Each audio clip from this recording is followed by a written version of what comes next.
श्लोक 13. सर्वतः पाणिपादं तत्सर्वतोक्षिशिरोमुखं सर्वतः श्रुतिमल्लोके सर्वमावृत्य तिष्ठती. अर्थ, त्या ज्ञेय ब्रह्माला सर्व ठिकाणी हात व पाय आहेत, सगळीकडे नेत्र, मस्तके व मुखे आहेत, सर्व ठिकाणी कान असून ते सर्व व्यापून राहिलेले आहे. विवरण. ब्रह्माचे वर्णन शब्दाने करता येत नसले तरी ते नेमके काय आहे हे कळण्यासाठी भगवान श्रीकृष्ण शब्दात वर्णन करून सांगण्याचा इथे प्रयत्न करत आहेत. ते सांगतात की ब्रह्माला सर्व बाजूनी हात, पाय, डोळे, डोकी, तोंड, कान इत्यादी सर्व आहे, कारण या जगातील सर्व प्राणी मात्रांमध्ये ब्रह्मच भरून राहिलेले आहे. म्हणून त्या सर्वांचे हात, पाय, तोंड, डोळे इत्यादी सर्व ब्रह्माचेच अवयव आहेत असे आपण समजावे. हे सर्व प्राणी जग व्यापून असल्याने ते सर्व त्याचेच आहे असा याचा अर्थ होतो.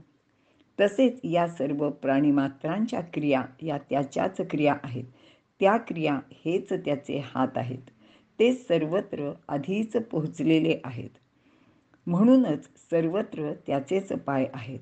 म्हणजे सगळीकडे तो आहेच, म्हणून सगळीकडे त्याचे पायसुद्धा आहेत.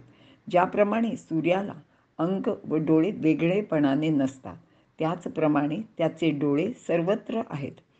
ब्रह्मा सर्वांचे मस्तकावर नित्य नांदत असतो, म्हणून त्याचे सगळीकडे मस्तकसुद्धा आहे. अग्नीचे सर्वांग हे त्याचे मुख आहे. ते सर्वांगाने भोगते सुद्धा आहे. ती सर्व याचीच मुखे आहेत.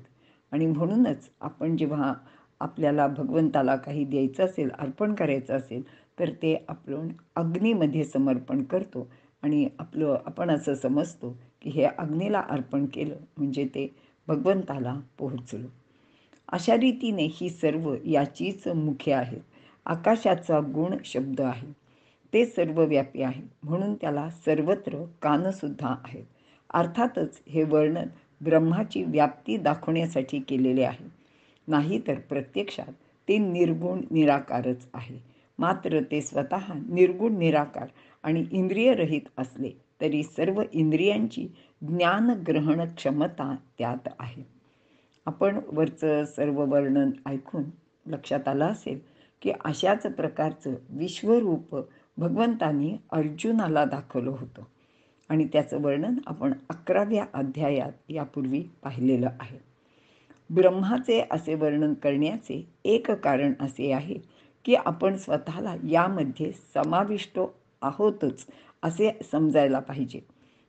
म्हणजे आपण त्याहून भिन्न नसल्याचा भाव आपल्या मनात प्रगट होईल व सर्व इंद्रिये ही त्याचीच असल्याने त्याबद्दल आपल्या मनात असलेला अहंकार सुद्धा दूर होईल.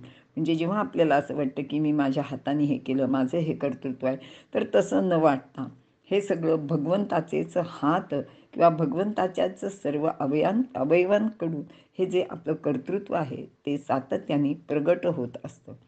परमात्म्याशी एकरूपता अनुभवताना त्याचे प्रमाणे आपले अमरत्वसुद्धा अनुभवायला मिळेल. मग त्याला मरणाची भीती वाटणार नाही. असा हा सर्वात्म भाव ब्रह्माचे ज्ञान प्राप्त झाल्यानेच प्राप्त होतो. संपूर्ण विश्वाला एका अंशाने व्याप्त करून स्थित असलेले ब्रह्म देश, काळ, वस्तू, व्यक्ती इत्यादीमध्ये सुद्धा भरून राहिलेले आहे किंवा संपूर्ण विश्वच हे परमेश्वराचे रूप आहे, हा विचार गीतेमध्ये 2ऱ्या अध्यायापासून वारंवार आपण पाहिला आहे. आणि याचप्रमाणे ऋग्वेदामध्ये सुद्धा या विश्वरूपी ईश्वराचे वर्णन केलेले आहे. तसेच पुरुष सूक्तामध्ये सुद्धा याचे असेच वर्णन आहे. यजुर्वेदामध्ये तर रुद्रदेवतेचे विश्वरूप वर्णन केले आहे. परमेश्वराचे असे सर्व व्यापित्व लक्षात घेऊन आपणही त्याचा एक अंश आहोत असा अनन्य भाव मनात दृढ करायला हवा व परमेश्वराशी एकरूपता अनुभवायला हवी.